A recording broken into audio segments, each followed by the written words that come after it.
good? As long as that goes away. We don't want to text box it up for the whole time. All right. Good morning, everyone. I'm Alex Dombrowski. I'm going to be talking today on getting a leg up on limb length discrepancies in children. I don't have any disclosures. Brief outline for this talk. We're going to go over a case to frame our discussion. I will go over the etiology and natural history of leg length discrepancies.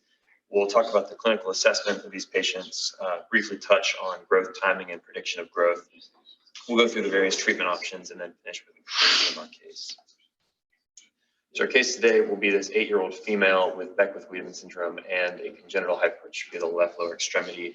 On her evaluation in the office, when she was examined with a 2-centimeter block under her short leg, it was noted her pelvis did become level, and x-rays obtained at that visit showed a 1.5 centimeter leg length discrepancy.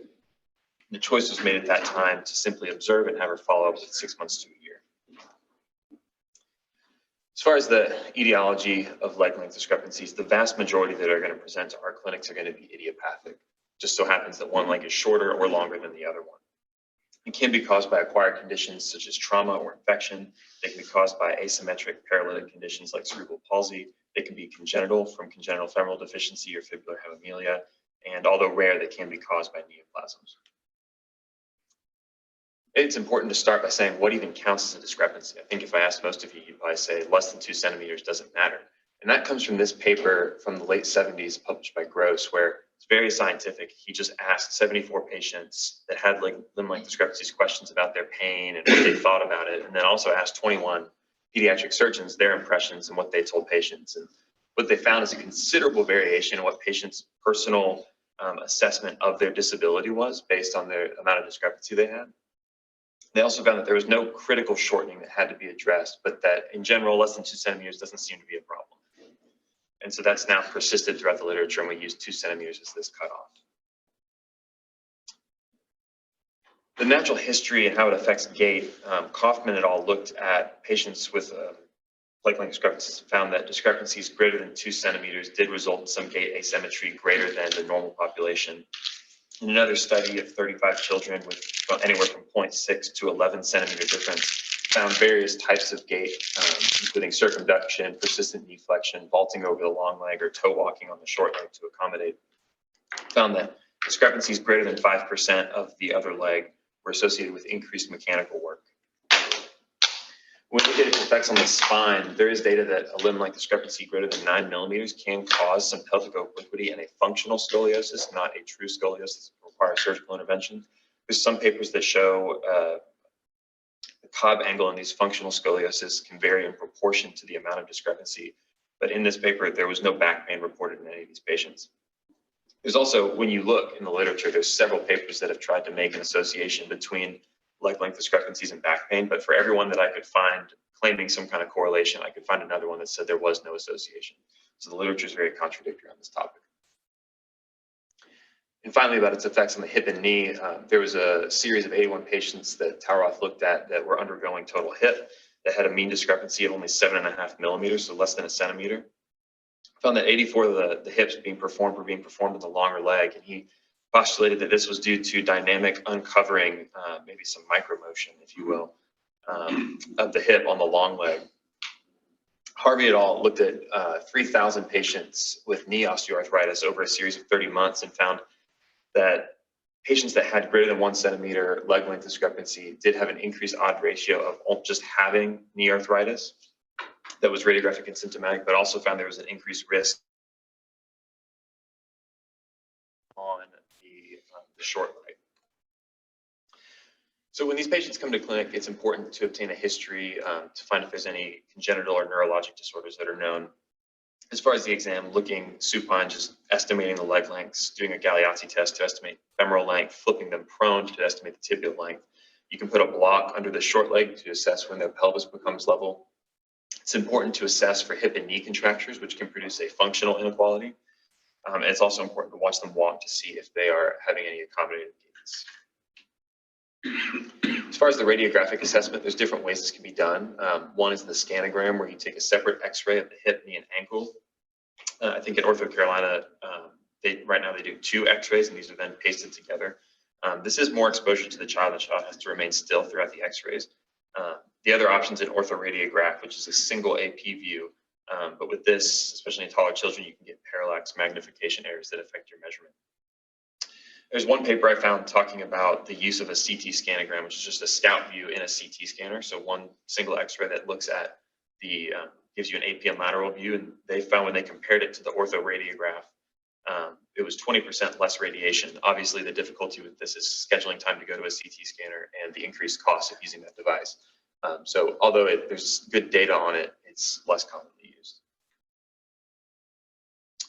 So once you've kind of determined a patient has a discrepancy, the next step is determining how much growth they have left and what kind of corrections you can make. One method is the rule of thumb method. This is one of the simple ones. It's easy for parents to understand. It's a quick and dirty method that can be done in the office, where boys stop growing at 16, girls stop growing at 14. The distal femur grows 10 millimeters per year, and the proximal tibia grows 6 millimeters per year. And you can estimate if you stop the growth of one leg, how much growth is going to remain in the short leg, and can you get a good correction. The other method is graphical. There's the curved Green-Anderson curves, and then this Moseley straight line graph that was simplified from that data. It's based on large populations of children, and the average measurements based on skeletal age. You don't have to do any math, which is nice if you don't like doing math. You just follow the directions in the paper and plot points, and it can also help you predict your correction after epiphysiodesis. There are some criticisms that may not be applicable to modern children because this data, the original data was collected back in the 60s and 70s. And then maybe one of the most commonly used methods now is the multiplier method. Similarly, it's based on a large population of children and their expected growth based on their skeletal age. The nice thing is this comes with an app you can use on your phone, so you really don't have to do any math. You just plug in the numbers and it tells you how much growth is remaining. And for that reason, it's probably one of the more commonly utilized methods. This paper out of Texas Scottish Rite sought to determine which method was the most effective. Looked at 77 patients, and they used each method on all of them and found that they all produced very similar results clinically. Technically, the straight line graph was the most accurate and the multiplier was the least accurate, but all of them gave good enough approximations. And the important thing to remember is they are nothing more than predictions and approximations, and they're never going to be perfectly accurate. So as far as our goals of treatment, the goal is to balance the spine and pelvis, equalize the limb lengths, and correct the mechanical axis for weight bearing. How we can accomplish this is with non-operative management. We can do an epiphysiodesis of the long leg to allow the short leg to catch up. We can shorten the long leg, and we can lengthen the short leg. We'll kind of go through each of these. So as far as non-operative management, the classic teaching is a patient with less than 2 centimeters of discrepancy doesn't need surgery, and we can, if they're having symptoms, do things like shoe lifts or this even up shoe. It's a lip that goes on the bottom of the shoe so they can wear their normal tennis shoes.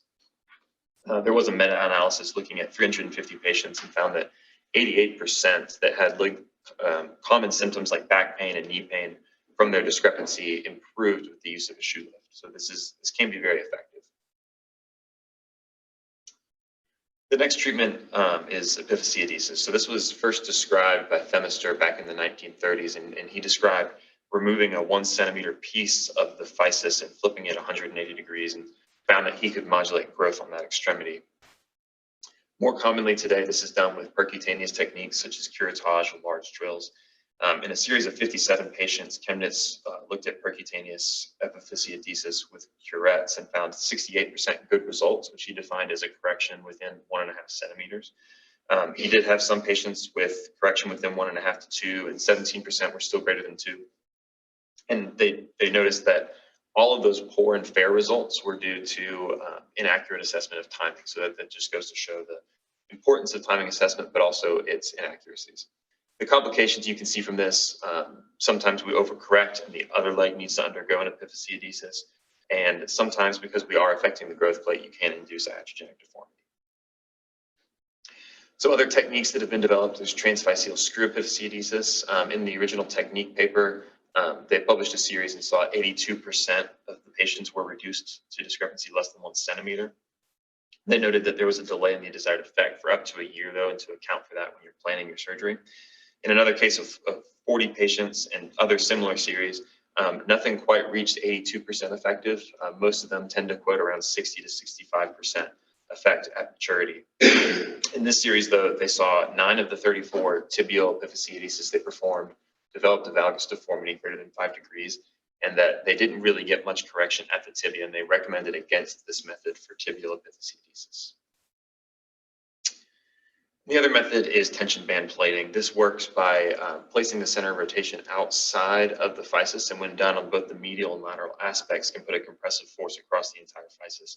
The nice thing about this technique is it's reversible, and so if they are approaching equal limb lengths, these plates can be removed and growth will resume. In a series of 33 patients, they found that about 60% got their correction within 1 centimeter at maturity or removal. And again, they recommend accounting for timing when planning the surgery because there is a delay in effect.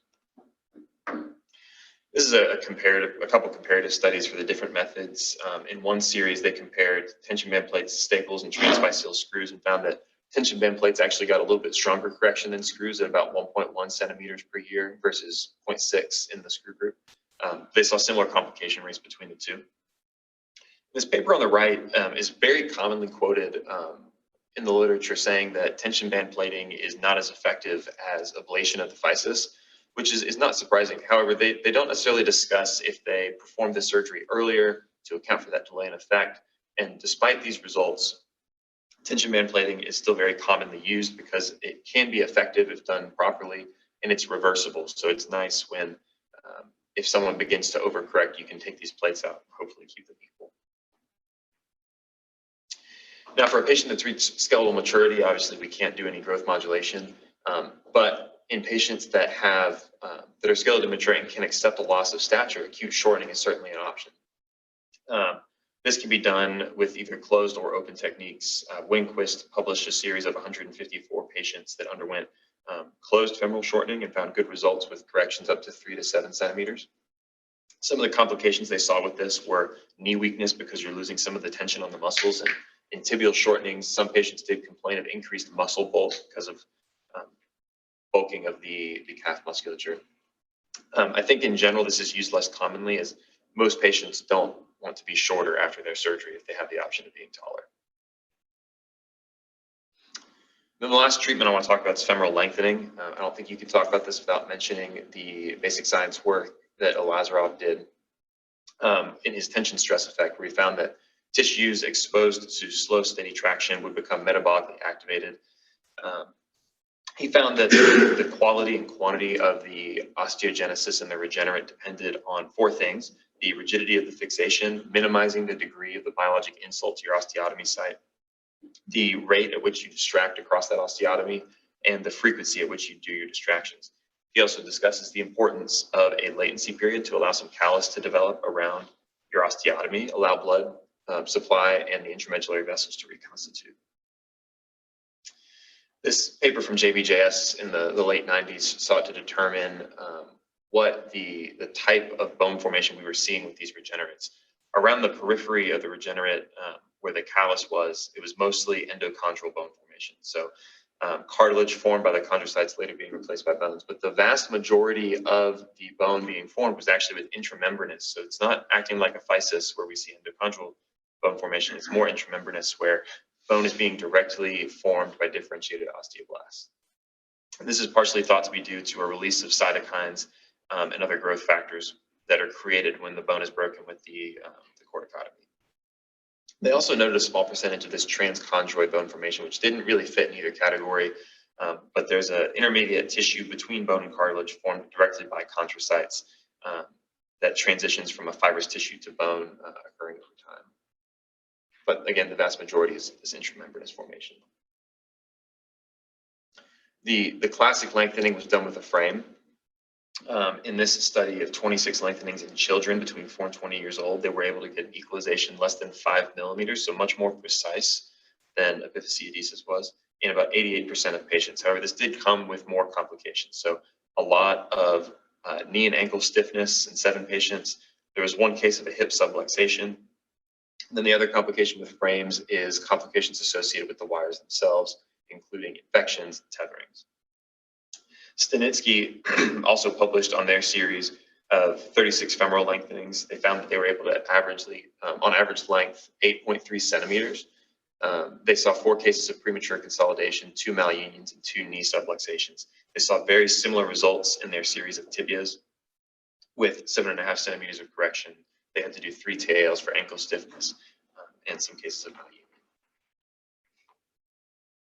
The next development in treatment was performing these frame lengthenings over an intramedullary nail.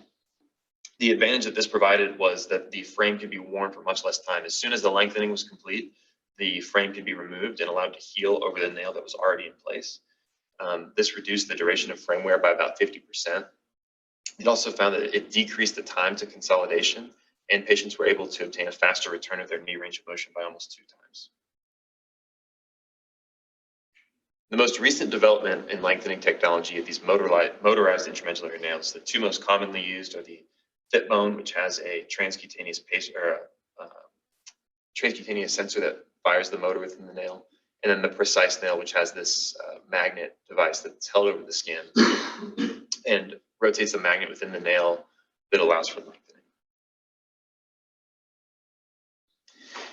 These were 2 papers published in the same issue of Core. They were back-to-back pages looking at the outcomes of these motorized lengthening nails. The first looked at the precision of the Precise nail in 17 femurs and 8 tibias for a mean lengthening of 3.5 centimeters and found that it was accurate at 96%. They did have 1 implant failure, 1 early consolidation, 2 delayed healings, and only 2 cases of Aquinas contracture, both of which resolved with therapy. And so you can see from that series, most of the complications were a result of the device itself. And then in another series, specifically looking at children with congenital femoral deficiency and fibular hemimelia, they were able to get all of the patients within 2 millimeters of residual discrepancy. They did have 1 hip contracture, 1 hip subluxation, 1 knee subluxation, 4 cases of delayed healing. And then recently, this past year, this is the largest series published so far, looking at these motorized nails in children specifically. They did 43 femurs, some antegrade, some retrograde, and 7 tibias in a cohort with a mean age of 15 years old and an average discrepancy of 4.6 centimeters. They lengthened on average 12.6%, again to 96% accuracy. Patients took on average 45 days to full weight bearing, and they reported no significant complications in their series. So how does this new technology compare with the gold standard of frame lengthening? This series is published online, but it's set to be published in JPO this next month. They looked at 15 Precise nails and compared it to 17 external fixation lengthenings. There were no differences in the precision of the lengthening outcomes, the healing of the regenerate, or any analgesia requirements of the patients. They did find that the patients that had nails had a shorter length of stay in the hospital, but there was a higher rate of complications in the group that underwent frames, specifically associated with the use of wires. There were 7 pin tract infections and 1 case of a tethered wire that had to be revised. Obviously, these complications can be avoided by using these motorized nails. And so I'll finish by just talking about the treatment algorithm for these patients. I think if you look in some older textbooks in the last 10 years, this is kind of the treatment algorithm that would be suggested. Patients less than 2 centimeters don't need any intervention. They can get a shoe lift. Between 2 and 5, a shoe lift if they're skeletally immature, epiphysiodesis, a long leg, or an acute shortening.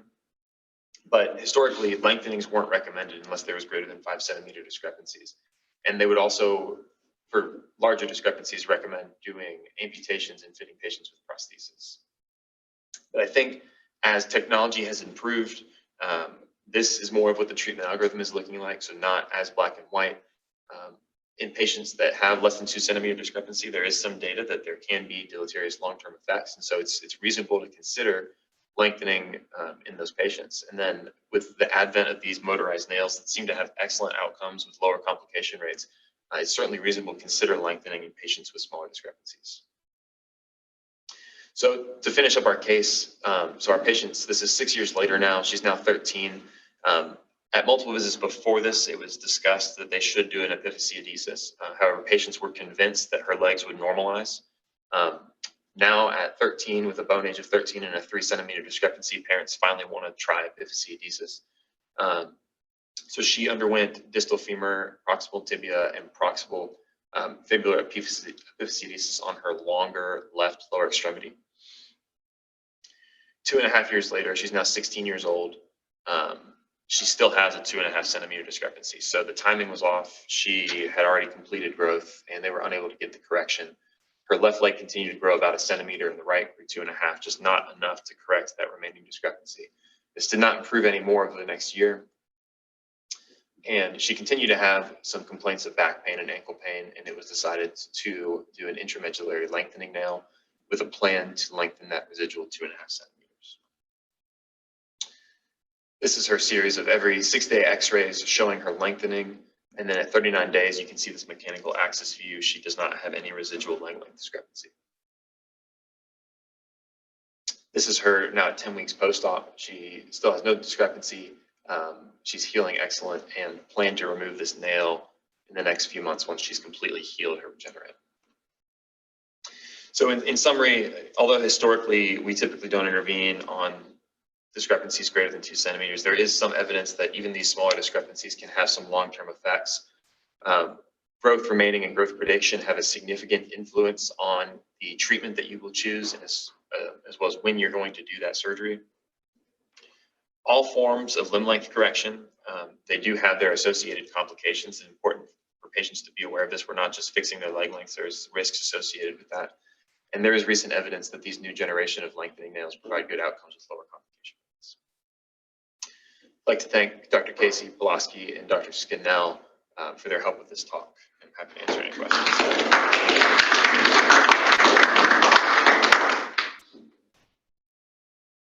If we have time.